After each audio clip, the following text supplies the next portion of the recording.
There's another example that is worth showing. We can use a multiple callback mechanism to do different things for a request.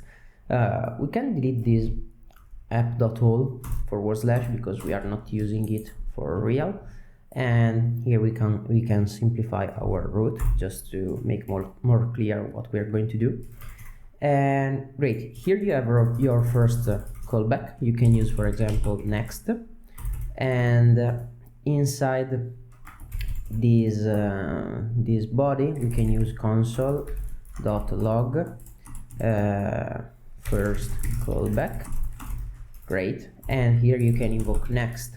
So for example, if something happens here, you can stop your call, and then if everything is fine, you can do something like request response, and then you can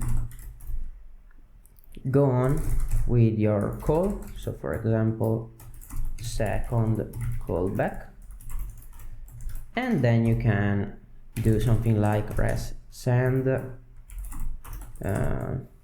get method. Right now, if you of course start and stop your server, you can invoke this get method without all these parameters. Click send. Here you have get method, and on your console you have first callback and second callback.